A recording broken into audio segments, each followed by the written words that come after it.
Hello, everybody, and welcome to the 28th episode of the Drive podcast. As usual, Jared alongside Kyle. And, we got pretty much, the same as the last few weeks. It really not much has perspired, if that is the correct word, with the Sixers and Flyers, other than, the jersey reveal for the Sixers. Noel Patrick had some a boil or something. Nothing's going on. There's a small camp going on for the Flyers right now, but that really isn't too important, noteworthy to talk about because there's 5 or 6 guys there. So yeah, it's pretty much just like we've been doing for the past 3 episodes now. I think it is we're waiting for fall, but. Pretty much. Hey, Jared and I go to school in a week, so it's soon. It's soon. Yeah, I got 2 weeks. Oh yeah, but we can. Yeah, you start. Yeah, later. pretty much 2 weeks, and then I'm good. Yep. But yeah, so pretty much just start up with Eagles, finish up with Phillies, who won today for the second time in a row, believe it or not. Yeah, we'll get to that. We'll get to that once we get there. So. We'll start out with the Eagles. So, they won their second preseason game against the Bills, like it matters. Jared, 20 it does. to 16. It matters a lot. Obviously. But yeah, it was surprisingly okay to watch because the starters stayed in a little bit longer than expected because the first few times. Well, I mean on offense, by the way. Defense usually plays more than the offense anyway, like the first team. But yeah, the first team offense played, I believe it was 4 series. Because Sounds the first 2 they looked just bad, and then the third one they started picking it up a little bit. And then the 4th series, Wentz and they just ran tempo the 4th series, and that was when I believe Alshon got his first reception. Got a nice standing O from the fans at the link, and and then that was pretty much it. So yeah, Wentz went 6 for 9, 56 yards. He was sacked once, and he had a passer rating of 83.6, which is the highest of the 6 quarterbacks on both teams that played. So yeah, we're pretty much just waiting for the third preseason game to kind of get the true, preview of what this Eagles team is going to be. Pretty much. Yeah, I mean, I saw so many people freaking out about every little thing in the game against the Packers and the Bills, and I'm just it's the first 2 preseason games that are featuring primarily backups. Why do we give a shit? I don't see the point in. To me, it just seems more like the Eagles are just experimenting with, let's see what we can do in these certain situations. Let's just keep trying different things out. Because LeGarrette Blount's not going to be doing tosses, but that's not going to happen in the regular season. They're just seeing what happens with it, just so they can get a feel for it or whatever. I have a hard time getting worked up over the first 2 preseason games. Now, the third one, like you said, you're going to see more of what a regular season game is going to look like, at least for the first half. So there'll be more, more attention needs to be put on the third game. Yeah, pretty much. So yeah, I mean, Ronald Darby had a really good game. Oh, he was amazing. Yeah, aside from that first play where LaShawn McCoy deked the hell out of him. But it's shady. He had a really good game. He had a lot of he should have had 2 interceptions, but he only had the 1.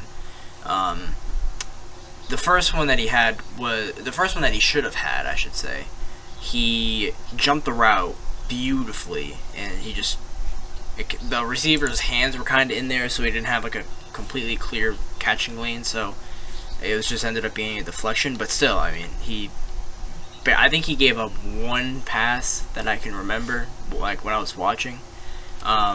Maybe 2, but they were really short gains. he had a really with the interception that he returned it for 48 yards. And like I said, a bunch of deflections. Pretty much just overall lockdown corner. Sadly, Jordan Matthews couldn't play in this game, or else we probably would have seen Darby on J-Matt. Oh, yeah. Because there's really no one else in Buffalo besides Anquan Bolden, and I'm not even sure. Did Anquan Bolden even play in this game? If he did, I didn't see him at all. So I don't know. Let me look. He did. He caught one ball. He did. He had one reception for 5 yards. Yeah. But yeah. So. But yeah. So I mean, J-Matt's the number one receiver in Buffalo, to say the least. Pretty much. Yeah. We all saw what he can do as a number one. So yeah. But yeah, I mean, it was really, like Kyle said earlier, the second preseason game, more than the first, is definitely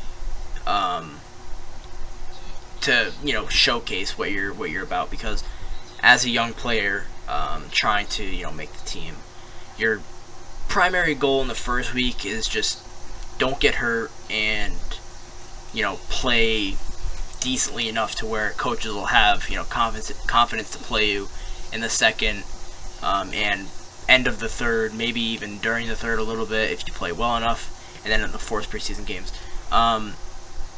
But the second preseason game is where all the guys, your Marcus Johnsons, your Billy Browns, those type of guys who are on the verge of possibly making the roster if the Eagles keep more like an extra guy or so at any of these guys' positions. I mean, Marcus Johnson had a really good game, 2 receptions, 45 yards, had 3 targets, and Billy Brown caught all 4 of his targets for 34 yards. So I mean, those 2 guys definitely fighting for, obviously Johnson fighting for a receiver spot, Billy Brown fighting for a backup tight end spot. But yeah, I mean, a lot of the guys that you kind of wanted to see step up did. Corey Clement had a really good game, 8 carries, 34 yards. LeGarrette Blount, not so much. Not so much. I mean, the rushing game has been kind of bad the whole time. It's not been good. But I don't know. Yeah. You see with the Blount a lot of times, like, he is rarely ever going up the middle, which is what he's going to be doing. And it's not like we're really getting to see Sproles or Smallwood, really. So it's going to change, obviously, a lot once the regular season starts and we see more of those guys. Yeah, absolutely. And I even saw on Twitter today, like, people are saying, like, it's not even a lock for LeGarrette Blount to make this team if he... Which is crazy to me. Like... Yeah, I don't know. It's weird because, like, you would expect him to. Either way, I think he makes the team because so he had 5 carries for 8 yards against the Bills, and I want to say at least 3 of those runs were to the outside, and that's just not who he is. Yeah, he's a downhill and north to south runner, and it's tough because Doug Peterson, you're like, okay, well, why is he calling these plays? But in retrospect, it's like, well, who else can he give the ball to? Because Sproles isn't playing. Pumphrey barely played. He was, because he had a hamstring issue, I believe. So he only had 3 carries. And other than that, Corey Clement, like I said, had a good game. Byron Marshall. But you're not going to really give these guys, the bulk of the plays. And they only had... They carried the ball 26 times. 2 of those were Wentz. 1 of those was Dane Evans. 1 was to Aguilar. 3 were to Pumphrey. And then 5, 6, and 8 to Blount, Marshall, and Clement. But you're not going to give, Byron Marshall and Corey Clement the bulk of these rushes. When, pretty much Sproles, Pumphrey, Smallwood are going to be the ones getting the bulk of it in, like, actual games. So yeah, we don't even know if Corey Clement and Marshall are going to make the team. So yeah, I don't know. I I think Corey Clement should make the team at this point. Oh yeah, I agree. It's just who knows. Yeah, if he at this can, point.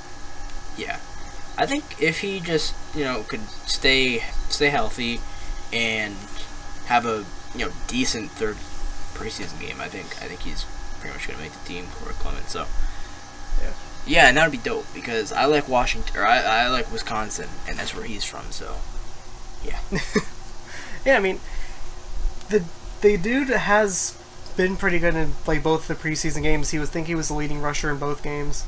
I think the fourth preseason game is where he'll either make the team or not make the team. Because I feel like they'll just give him the ball like nonstop. Because I don't think they're going to give it to Marshall that often. They're probably not going to give it to Pumphrey ridiculous amounts. Like they'll put in Pumphrey for like screenplays or like runs to the outside, but for the bulk of the carries, I think Clement will get in the fourth preseason game. So I think if he's going to make the team, he's going to prove it in that game, if anything. Yeah, more than likely. So yeah, I mean, receiving wise, like I said, Marcus Johnson had a good game. Billy Brown had a good game. Aguilar, 2 receptions for 28 yards. Alshon Jeffrey, 2 receptions for 23 yards. Alshon had 5 targets. He didn't have a drop, I don't believe. It's just he had... I remember the one, he had the fade opportunity at the back of the end zone. It was just a little bit overthrown by Wentz. And he was getting played really tough by the Bills secondary. Which, they probably... That was probably their game plan coming in, obviously, because Alshon Jeffrey is top 10 to 15 top 10 receiver in the league when he's healthy. So you're gonna try to play him tough. So yeah, but he still had 2 receptions, 23 yards. Selleck had a catch for 18 yards on a going target. A lot of different receivers got into the game. Because it was Johnson, Brown, Ward, Aguilar, Jeffrey, Pumphrey, Selleck, Blunt, Marshall, Watford, Ertz, Zaruba. Zaruba is the that was a rugby player, I believe, who signed. And then Burton, Hollins, and Clement. Sheldon Gibson had 2 targets. Didn't make any catches though. So, but yeah, there weren't really many kind of bad takeaways from this game. I mean, if you look at it, from most of the first team offense, aside from Blunt and, in my opinion, Lane Johnson was playing out of place because Jason Peters was out for personal reasons. But other than those two, I mean, the whole first team offense looked pretty good, aside from that first kind of drive and a half that they had. That was pretty bad. But yeah, I mean, a lot of the defense looked great as usual. Yeah. Early on, Michael Kendricks had a pick that was pretty much entirely forced by Rodney McLeod, who came on the blitz and just completely screwed up Tyrod Taylor, got deflected, and it just kind of fell in Kendrick's hands, and that set the tone for the defense for the rest of the game. They were really good the entire way. But yeah, and then we also saw Brandon Graham just lay out McCoy. Oh yeah. Fletcher Cox had a pretty good game. I think he had a bunch of tackles. I'm not sure how many exactly. Let me look. He had... Oh wait, did he only have one? He might only had one. I don't think he had any. No, well, he had a lot of... hurries? No, he did have tackles. He had a lot of hurries, I believe, yeah. He had hurries, and... I know he had that one play where he pushed the lineman right back into Tyrod Taylor, so... yeah, that was dope. Yeah, like you said, Michael Kendricks, he's been playing really well. And you gotta wonder, is it just, preseason kind of flashes, or is he actually back? And the thing with Kendricks is, if we were to trade him, his value is going up right now, believe it or not. Oh yeah, definitely.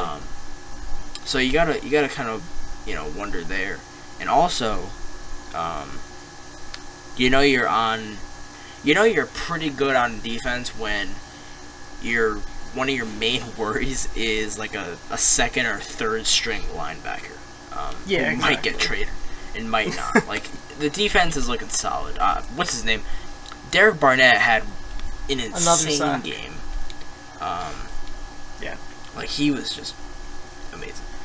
Yeah, he's been so impressive, and of course, in typical Philadelphia fashion, now he's hurt, but yeah. I mean, it's... Well, he's only day-to-day. Yeah. So It's just, it just figures that, of course, like, top draft pick has, like, 3 sacks in his first 2 games, gets hurt, even if it is just day-to-day, it's still like, just wrap them all in bubble wrap. Just don't, no one get hurt, please. But, yeah. I feel like he's probably going to get a lot of the definitely first string sucks, reps obviously. on Thursday, I'm assuming. Yeah. Because, at least the way he's Oh, played. yeah, for sure. Yeah. Yeah. I would think, easily. He'll probably get... Because, I don't know, I feel like he's going to get at least half of the first team reps against the Dolphins. If not, maybe a little bit less, maybe a little bit more, who knows, depending on their confidence level in him. But yeah, I mean, Barnett has looked really good through the 2 games so far. Darby looked really good in his 1 game. And, I mean, pretty much all around, aside from, a few guys here and there on all, like I said, Blunt, Lane Johnson had a down game. But I mean, other than those guys, it was a really good performance, pretty much all around. It was just the Bills scored on our second and third string defenses. Yeah, I mean, it was a decent game to watch until Matt Barkley came in. Yeah. But preseason is hard to, like, as you can tell by us, like, trying to figure out, like, what to say. It's hard to analyze because it's just like no one really did anything because it's so spread out, and like receivers, like the top receiver had like 4 catches and for under like 75 yards or whatever it was, and like defensive players, it's not that going to be that many tackles, and if this player does have a lot of tackles, it's going to be some third string dude who isn't going to have much of an impact on the roster.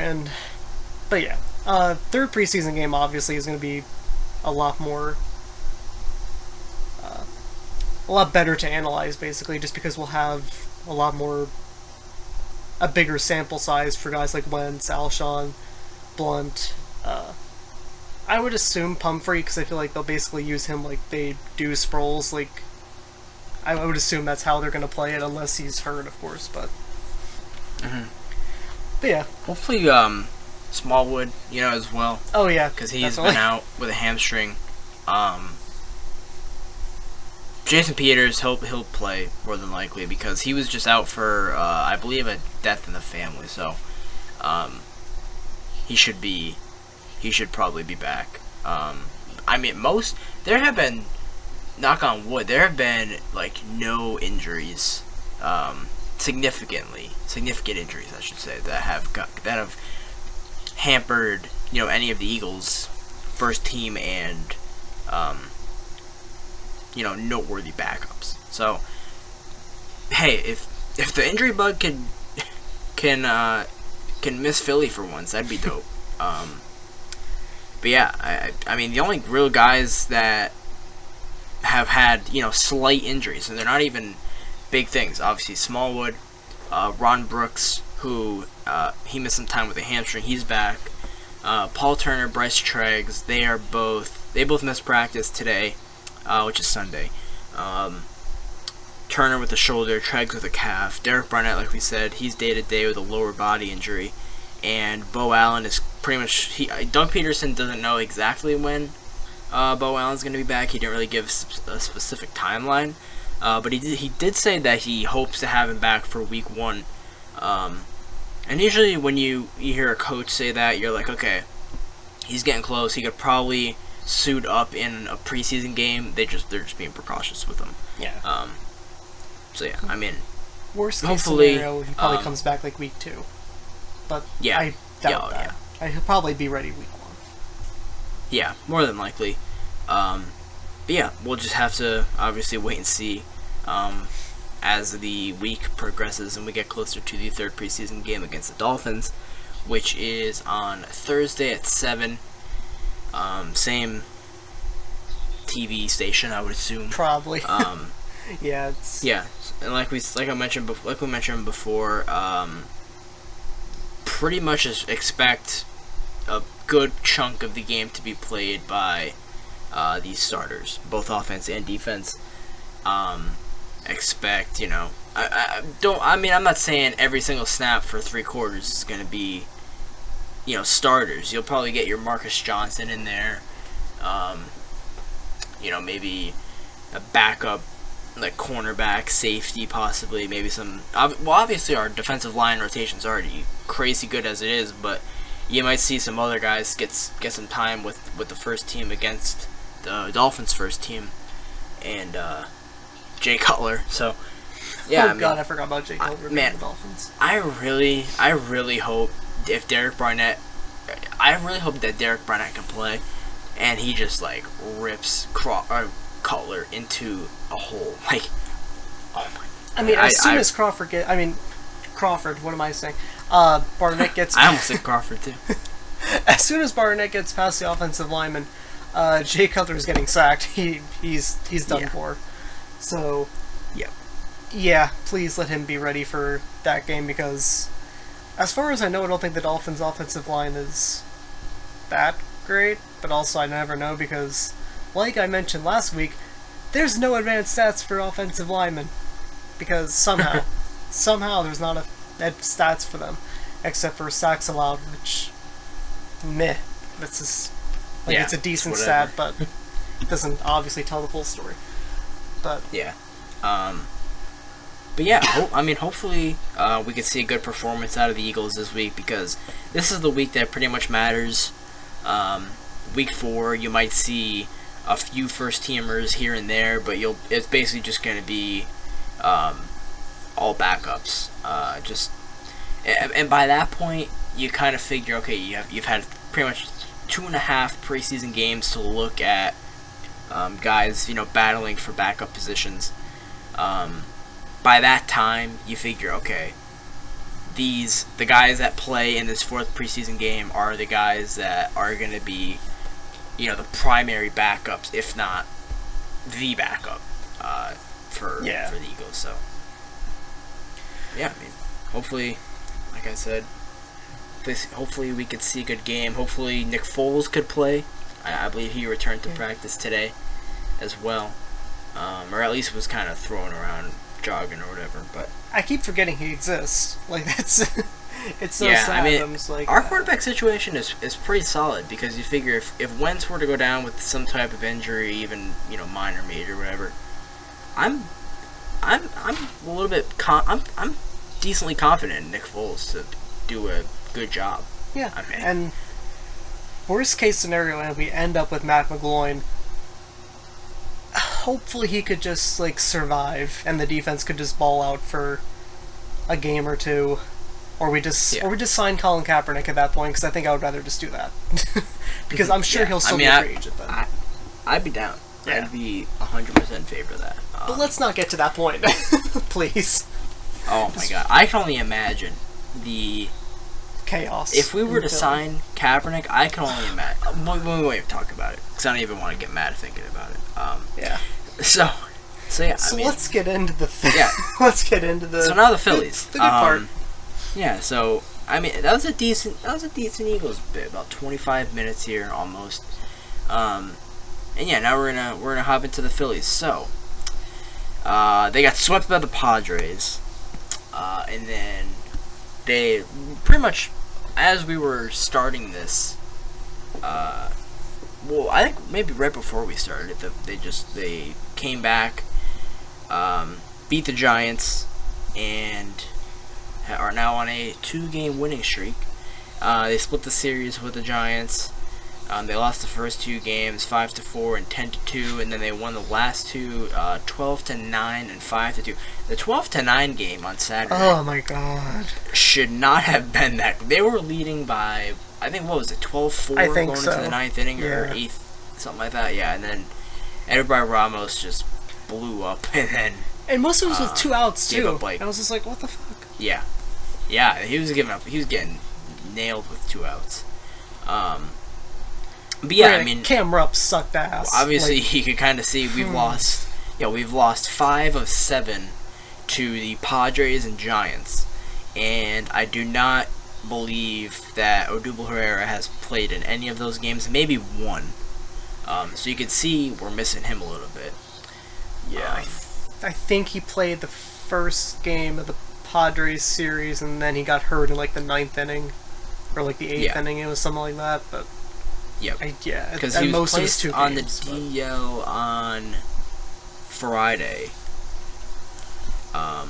which was the second game, I believe, of the Giants. Yeah, it was the second game of the Giants series, and he got placed on the DL before that game. Yeah. And it was retroactive. I want to say to the 15th, maybe. So that would have been the first game of the Padres series. So yeah, I Yeah. think that's what happened. But yeah, so some transactions. Daniel Nava was placed on the 10-day DL again. What's this, the 3rd or 4th time this year? Pretty much. Lower back strain. Cameron Perkins was recalled. He had a crazy 2 weeks of August because he was with the Phillies and then he got sent down when Altair was recalled, or when Altair came off the DL. Then he was sent down then, and then he came back when Altair went down, I believe, again, and then he got sent back when they needed I think when they called somebody up, and then he went back, and then he came back now when Nava went down. So Perkins has had a crazy month with the injuries and everything.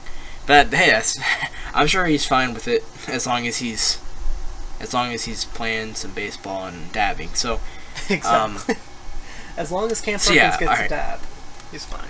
All right, now let me try to clarify this whole Nick Pivetta situation for anybody who still doesn't understand why he was sent down. So he had probably one of his better starts in the last month or so the other day, and immediately following the game he was optioned to AAA. He probably he's probably traveled with the Phillies this whole time. He's probably in the clubhouse, just not actually suiting up for them. But yeah, so basically what's going on with him is he was optioned to AAA, right? So his next start is coming on Tuesday. Well, that's when it's scheduled, at least on Tuesday against Miami.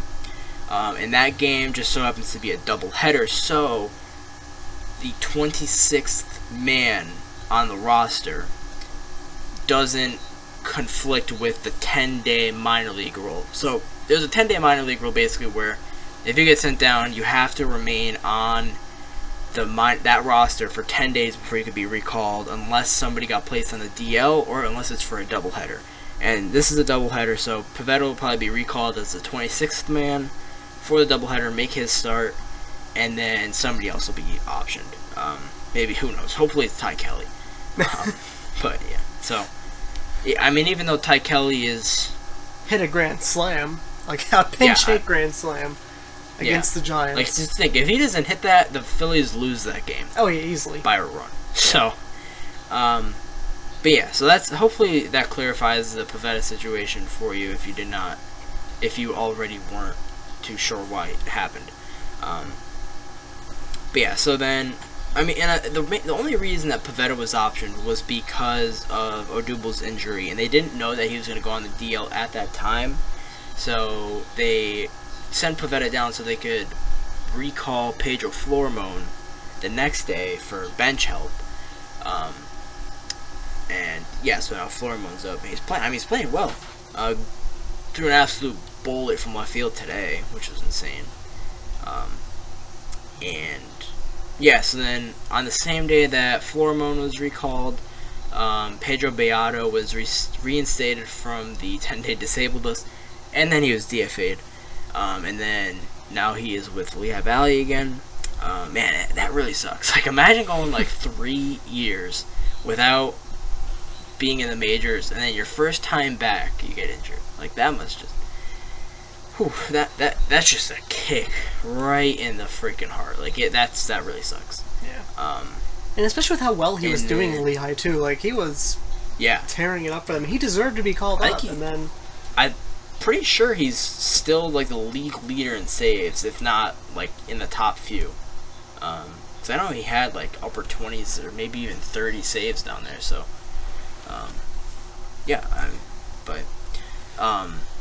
So he's back in Lehigh Valley, like we mentioned. Otubo Herrera, 10-day ADL, strained left hamstring. It was retroactive to the 15th of August, so he could be back as early as the 25th of August. But it might take a little longer. Who knows? They might want to be cautious given what happened to Altair. And then I would today, yeah.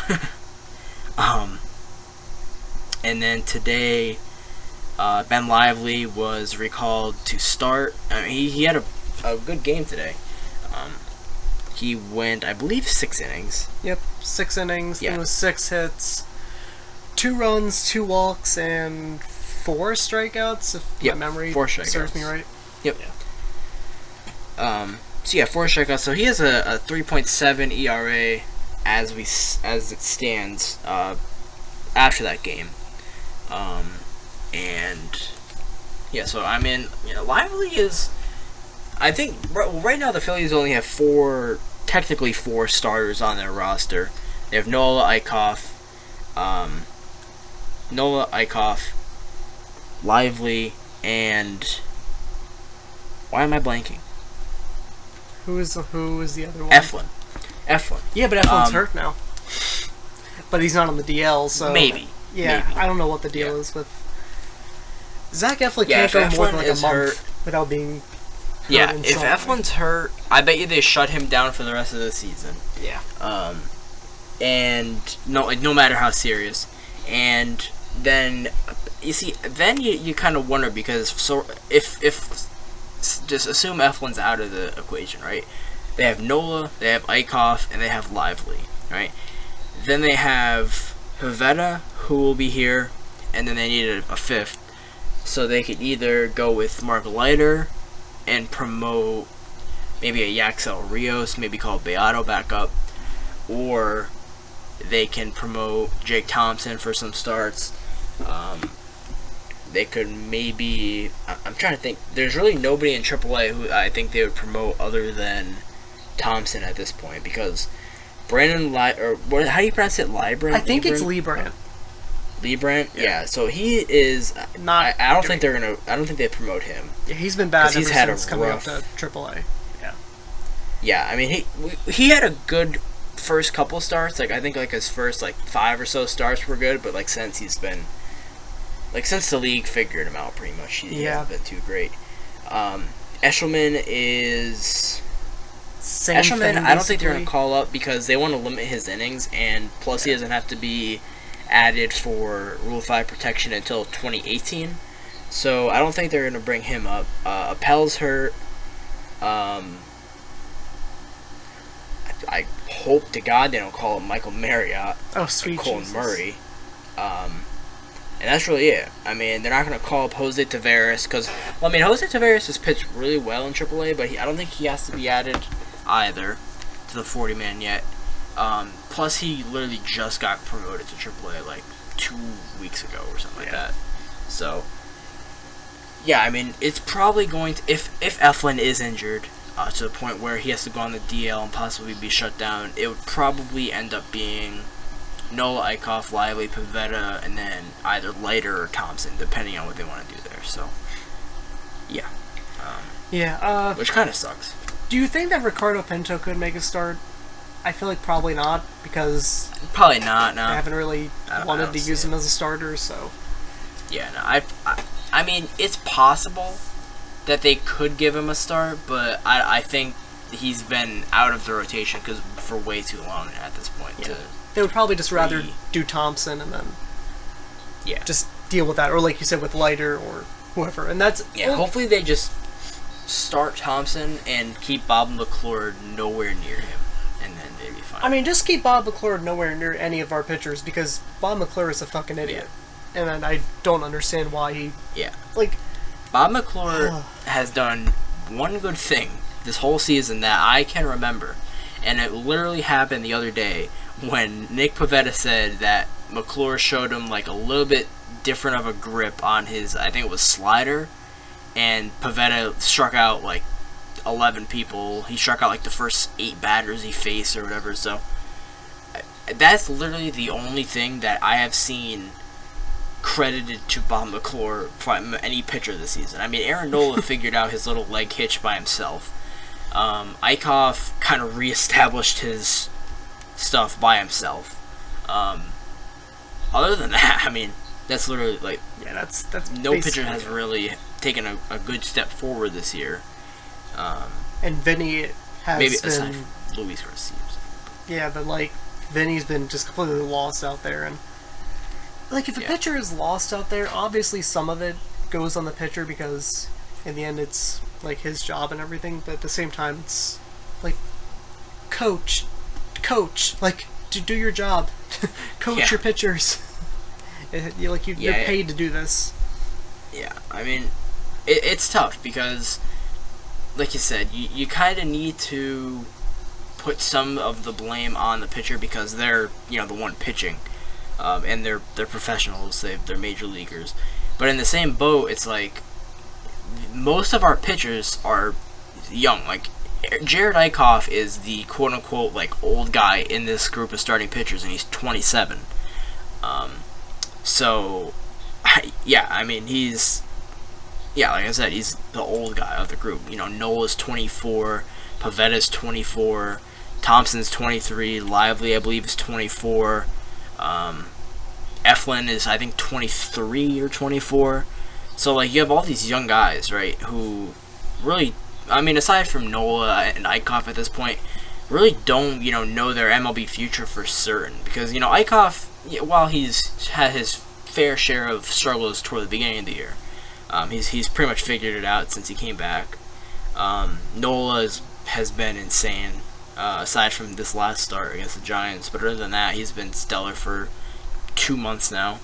But other than that, like none of these guys really know much about their time in the MLB. And when they're that young, I mean Velasquez, he's 25, I think, 24. I think 24. It's so one of the two. You get all these young guys, and McClure hasn't really done that great of a job, and it sucks because he has to do a good job. It's what he's paid to do. Like I expect you to teach young pitchers how to be better, and it shouldn't have taken this long for the adjustment for Pivetta because obviously Nick Pivetta has a really good fastball. He's got decent command. Like it's when he's on.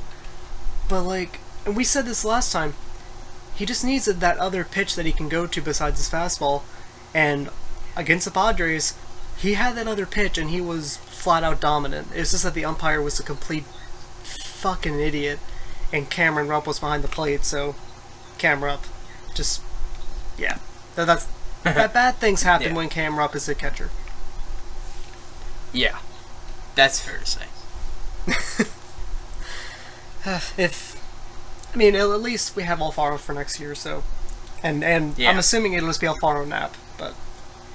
Yeah. Man, thank God no more camera up. Man, I really do hope that they don't trade away, like, Knapp or something, so... And keep Rupp. Because if they were to keep Rupp, man... That would be... I would not know what to say to that. I can't even imagine Clintack being stupid enough to be like...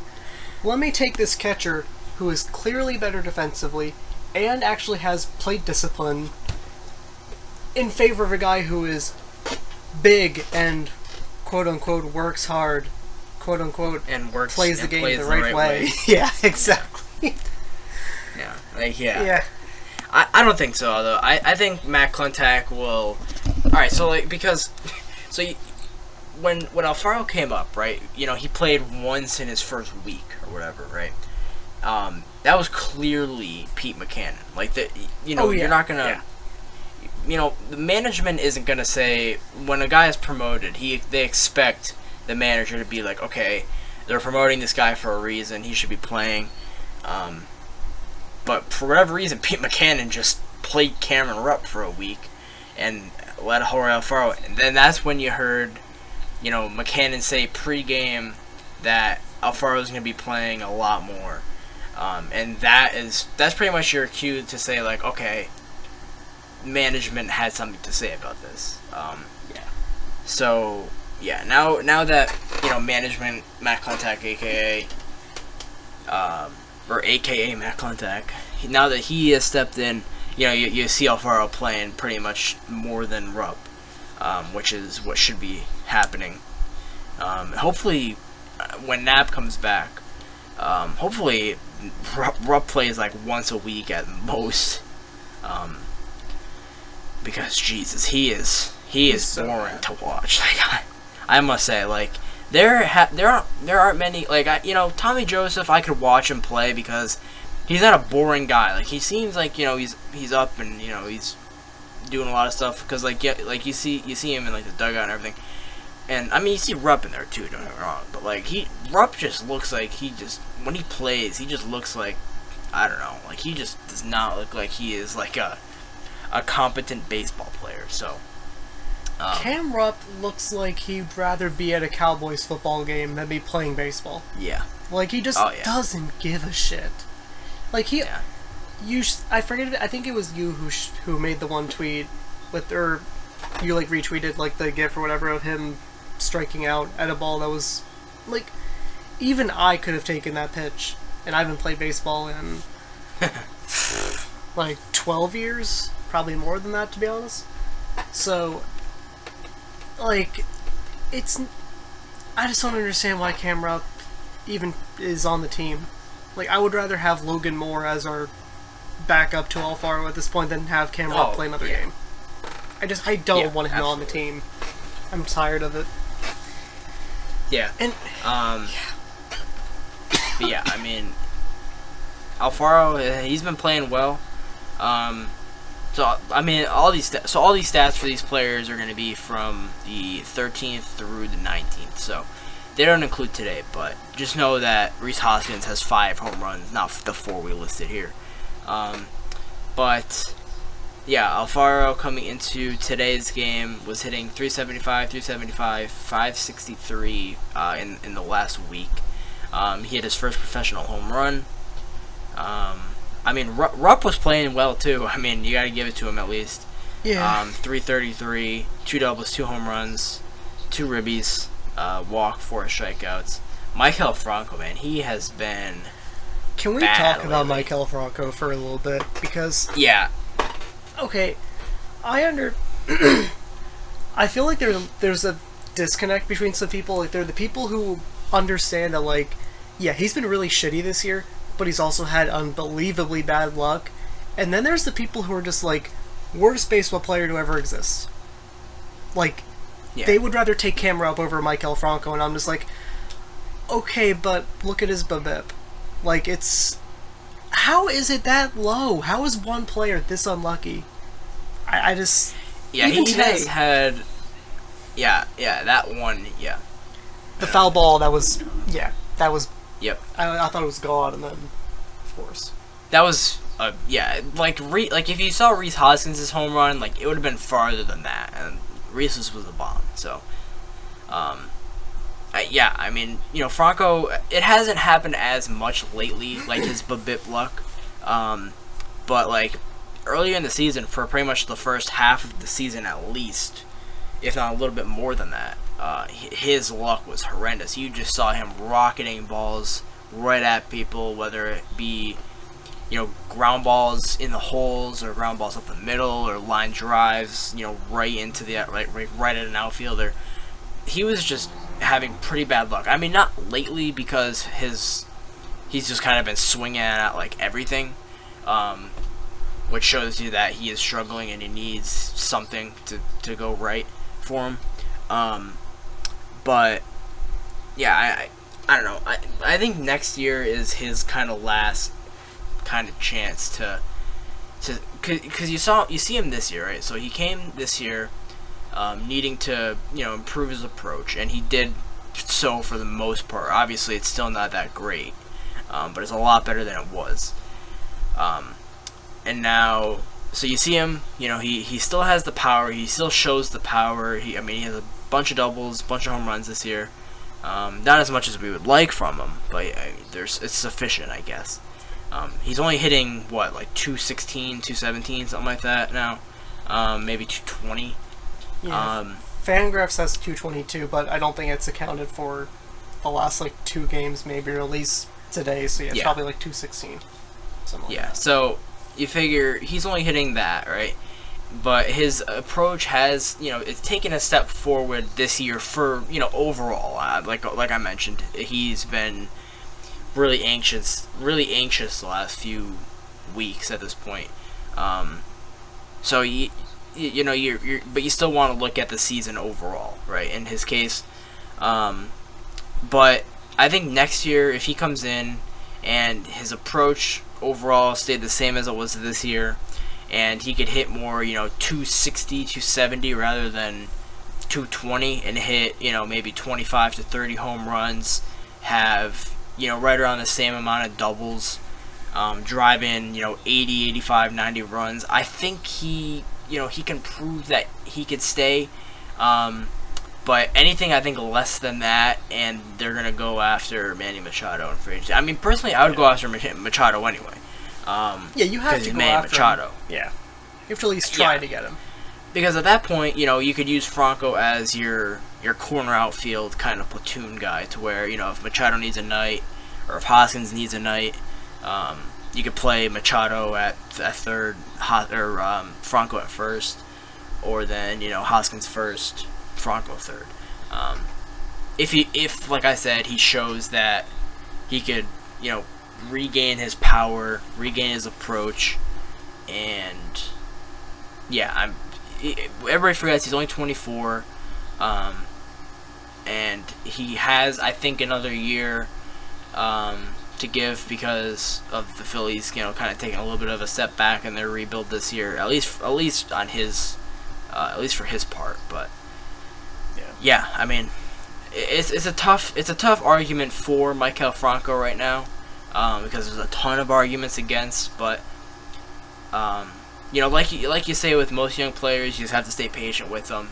And I think next year, if he doesn't show any signs of improvement, or he still regresses, kind of, I think that's kind of the writing on the wall for him, which sucks because he had such a good minor league career.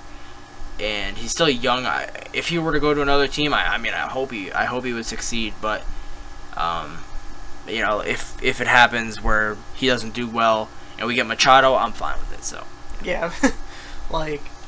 we all want Maikel to be the player that we thought we were getting in the 80-game stint that we saw in 2015. But if we end up having to get Manny Machado, I don't think anyone's gonna complain about that. But it's just weird with him this year. I mean, look at his numbers compared to last year. His walk rate is up. It's not a lot that it's up, but his K rate is a lot down. It's almost 2 percentage points lower than it was last year for his K rate. And then you look at his BABIP, and it's 228 compared to last year where it was 271.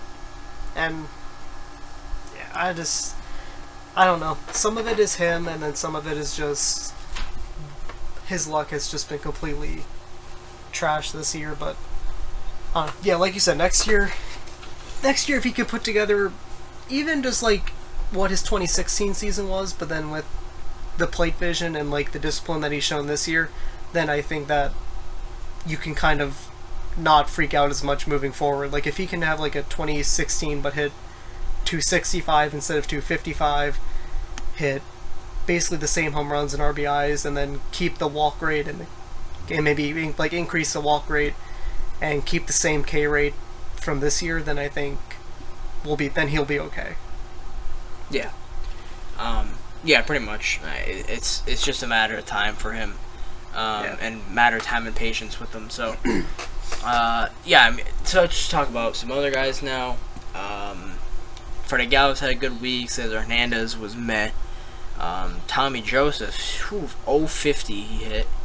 One walk and 3 strikeouts. He had an 095 on base.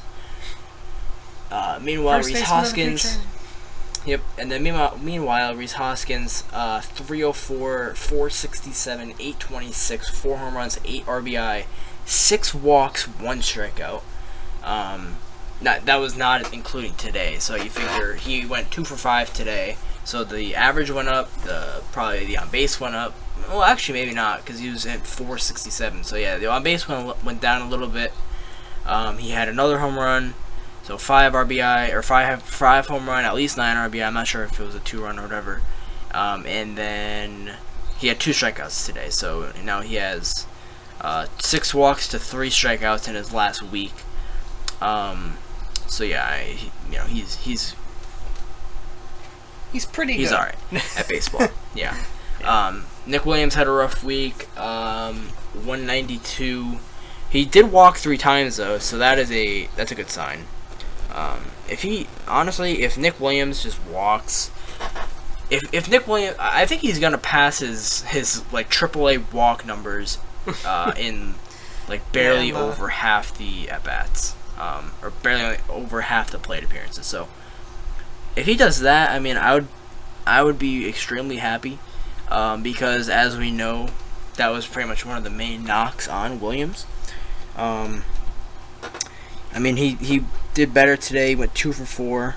Had a run scored. Did not strike out at all against Madison Bumgarner, which is definitely a good thing. But yeah, so pretty much that's it about positional players until we get to the minor league guys. But Eflin pitched pretty poorly in his 2 starts. 0-2, 10 in the third, 10 runs, 2 walks, 7 strikeouts. Gave up 4 home runs. And 4 home runs and 10 in the third. That's something. Like I mentioned before, Nola had his first bad start in like 2.5 months. 2 months? Had 5 innings. Yeah, 5 innings, 5 earned, 3 walks, 3 strikeouts. Didn't give up a home run though, so that's good at least.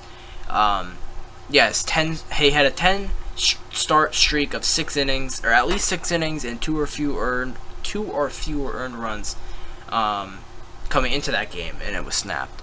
So that kind of sucks, but it's whatever. He could just start a new one. Eichhoff, 2 starts, 9 2/3, 5 innings, 5 walks, 8 strikeouts, 1 home run. That's the most Eichhoff thing you'll probably ever see. Pretty much about 10 innings combined. It's wild how like consistent someone can be at going 5 or 6 innings per start, throwing like 90 pitches, giving up like 2 or 3 runs, giving up like 2 or 3 walks, striking out like 4 or 5 guys. Like, it's insane how like consistent he is at doing that. But yeah, I mean, he's definitely a guy who I'm comfortable with, at least for now, to just be a middle to back end of the rotation kind of guy. I think next year, if we sign a free agent or two, he could be our number 4 or 5 and be content. I'll be content with it. So, yeah, Eichhoff and Nola, I think this offseason are both in contention for extensions. Nola particularly, but Eichhoff definitely has a chance to. Yeah, I mean, Eichhoff, at this point I think we're just kind of hoping that he turns into what Joe Bland was, but maybe a little bit better, just because Joe Bland wasn't that great at what he did for that long.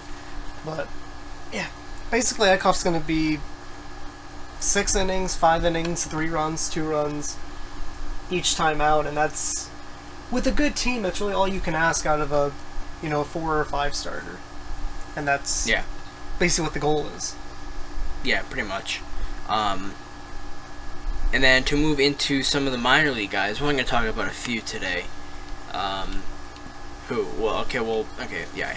So, 2 good, 1 bad. Scott Kingery, I mean, what else is new?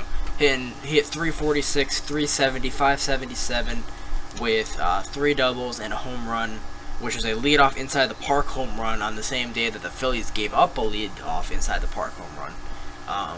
And then he hit another home run today, so that's 2 home runs. And I believe, so he's now hitting 315 in AAA, which is very good. He also walked today, so now, hopefully, if his approach just gets a little bit better to where, he's walking maybe 10 to 15% of the time, and he's striking out only, 15 to 20, because I think right now he's striking out about, I'll actually look it up right now to get the exact number, but I believe he is striking out in low 20s, percent of the time. Sounds about right. I think that's what it was. Really quickly. Yeah, I think it's like 21 or something. Yep, 21.2. Yeah, and he's only walking at like a 3.8. So, but yeah, in Double A he was walking at an 8.8 and then 16.1. If he could just that walk rate is 3.8%, but. He did walk today, like I said. If he could just get the walk rate up to almost 10%, if he can get up to 10%, I'm fine with it. If he can then bring the strikeout rate down to where he was at in Double A. Basically, if he could just get his Double A walk rate and strikeout rate, I'm fine with it.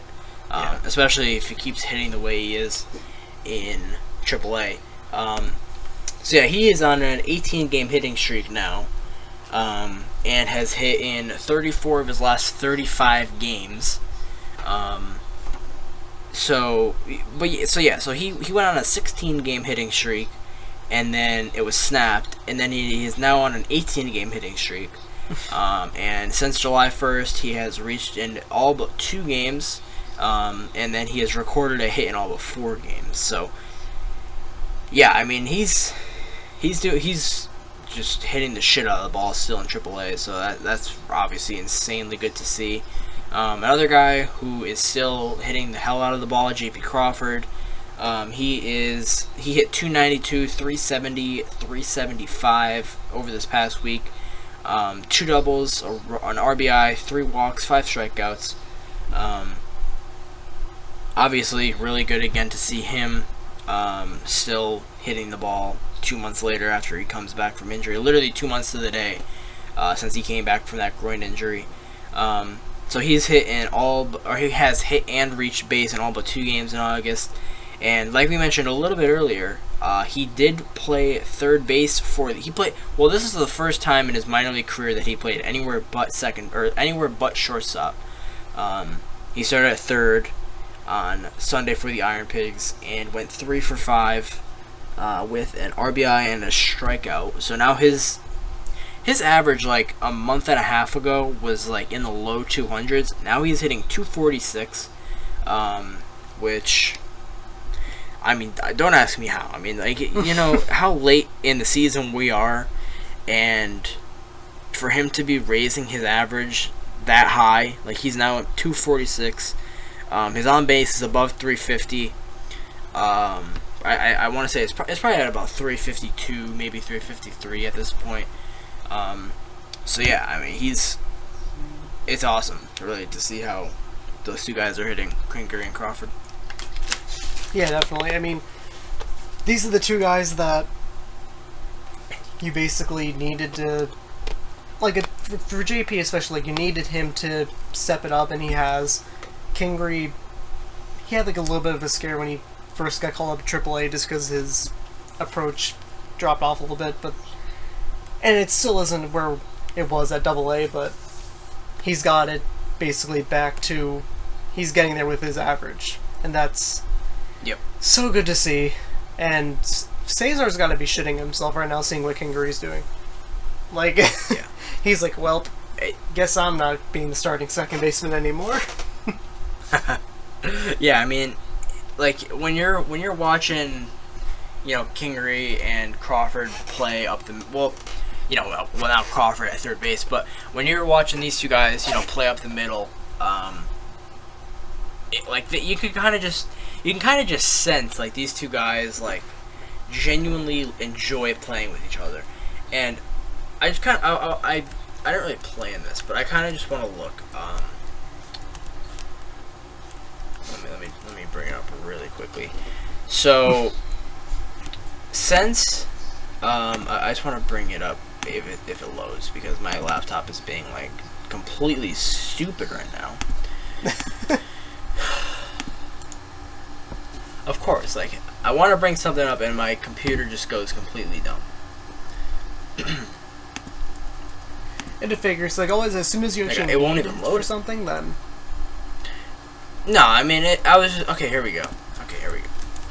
I just gotta search these things because searching is a vital part in this. Okay, so Scott Kingery was, I believe, promoted to AAA on June. So Kingery was promoted from Reading to Lehigh Valley on June 26th, right? And J.P. Crawford came back from his injury on June 20th, and since has, been hitting the hell out of the ball. So these two guys in the lineup together, I mean, JP must really enjoy hitting behind Kingery. Because when you got a guy getting on base as much as he does, it's probably fun to hit behind. So yeah, exactly. you pretty much have to think that, Crawford just really likes having Kingery with him. I mean, they're going to be double Which play is partners dope, for the because next. these two guys are going to be the future. So Exactly. I mean, they're going to be the next. Okay, you mean you hope that they're going to be the next J. Roll and Chase, but if they're doing that well together, then it's going to be good. It's seriously going to be so good when they get into the majors and just start tearing it up for everyone, tearing up the entire league. So yeah, and then of course we did mention there was going to be a bad in this, and that's basically the only Phillies prospect that's been ridiculously bad over the past, 2 months. Yeah, like when you have two guys in the lineup, like it's pretty much like Cesar and Freddie, right? It's like they were both signed in 2008, and they were like 15 and 16 years old or something like that. So they've been in the org together for like 10 years at this point, right? And now, not 15 and 16. I think they were like 16 and 17 or 17 and 18. But still, they've been in this organization together for 10 years. They enjoy playing with each other. You could tell they hit back to back. They both play middle infield together. And when you're comfortable, in a lineup with somebody, it just adds that much more, potential for you to be, good in a lineup. And when you're comfortable hitting with someone, like Kingery and Crawford have hit 1-2 ever since Kingery came up, pretty much. I think there's been one game where it hasn't been Kingery Crawford, when they both played, of course. But it just adds that much more of a comfort level kind of thing. So yeah. Dylan Cousins, Yeah, he's not good. not so He's much. he's very Dylan much Cousins so not good. still struggling.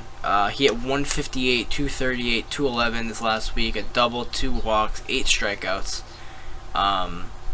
He has so this is crazy. He has struck out in every single game, but one.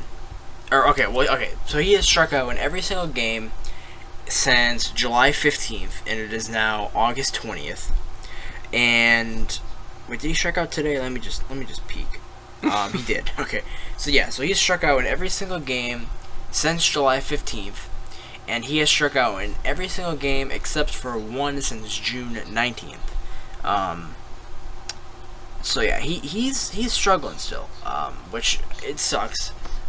But he's still, I believe, 23 years old. 23. So I mean, hopefully, he could. I mean, we've been saying it for a few weeks now, but hopefully, if he could just put it together and become a solid platoon bat, where he plays a corner outfield, hits righties, that's probably his kind of thing right now, because it's clear that when he hits higher level pitching, he's gonna struggle a lot. So yeah. And plus, getting out of Reading's ballpark, that just completely fucked him up. And it's how it was for Darren Ruff. He got out of Reading's ballpark, and you saw what was actually going to be Darren Ruff. And not that there isn't more, there wasn't more to it, because that whole situation was just a bunch of insanity for everyone. But still, before you go on to your hot take, I do want to mention something because I saw this and it's just hilarious. So, Buster Posey after the game today. So, Neris hit Posey to load the bases in the bottom of the 8th. I think it was. Yeah, it was the bottom of the 8th. Yep. So, and again, this keep in mind, this is to load the bases with 2 outs.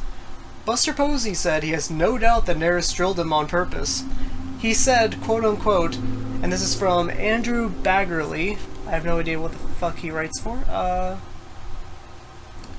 Yeah, I have no idea. It doesn't really say in his bio. Anyway, quote unquote, I guess he didn't feel he could get me out. I fucking hate Buster Posey. Like, I just...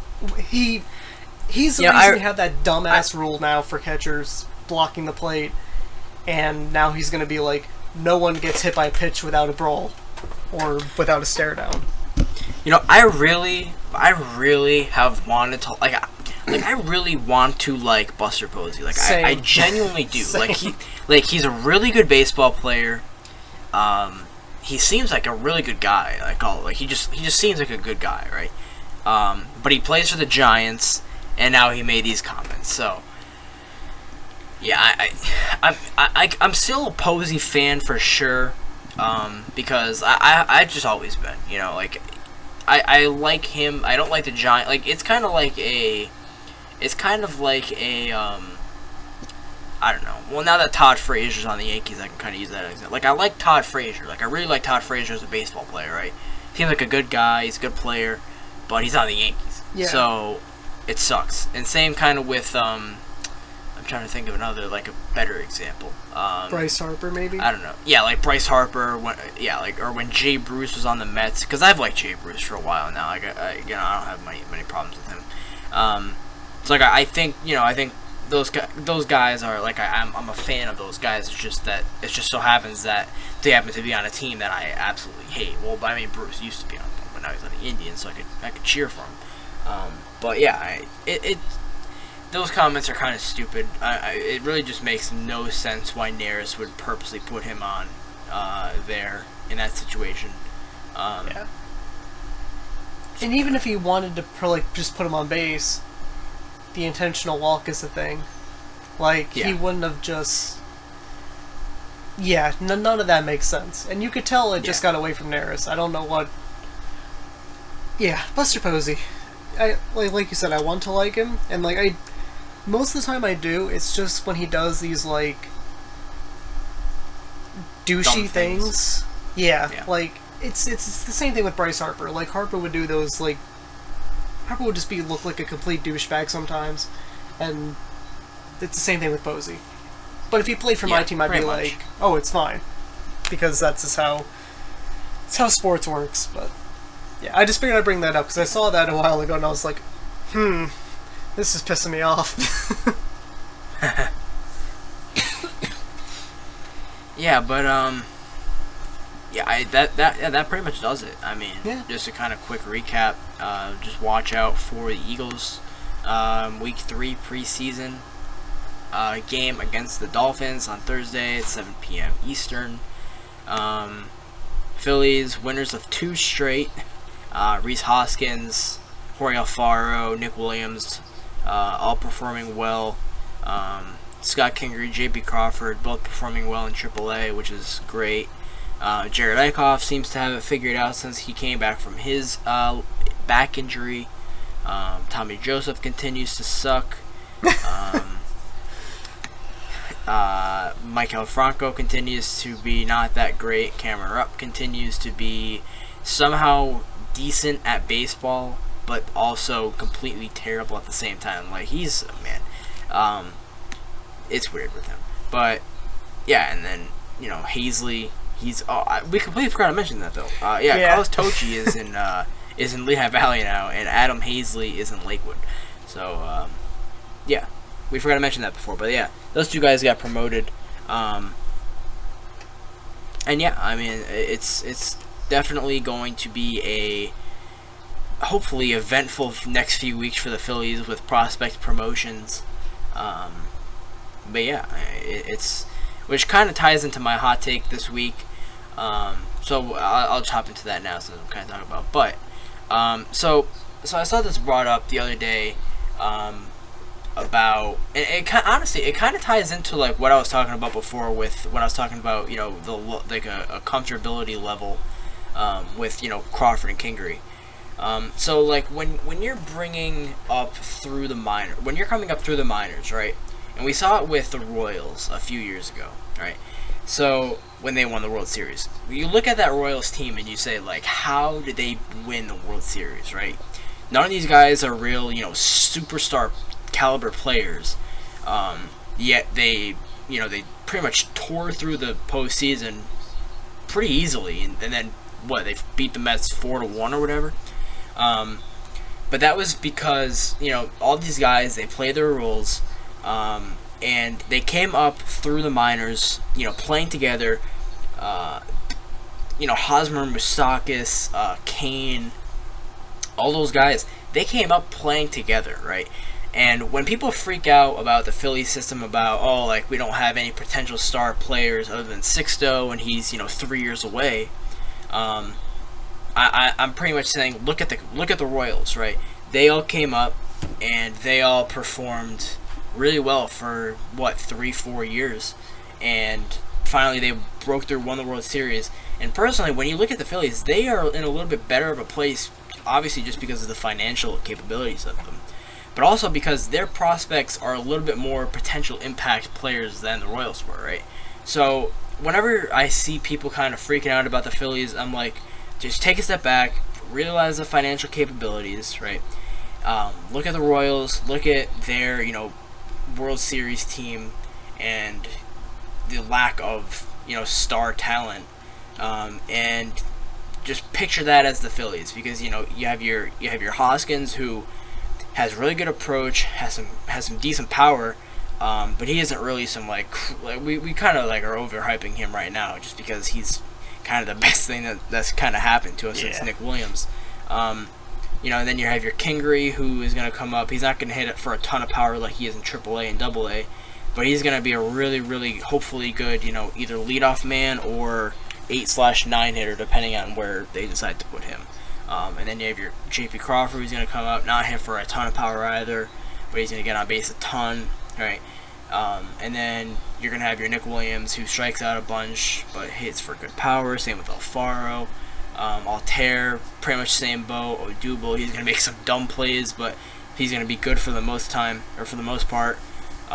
Then you might have your Manny Machado, who, if he signs here, of course, or Michael Franco if he turns it around, who both have some major flaws. Like Manny Machado, you might not realize it, but he strikes out a good amount, and he has some pretty bad attitude / temper issues. So and when you're a baseball player, that really doesn't usually add up to a good player. But I mean, he's Manny Machado, so he's really good at baseball.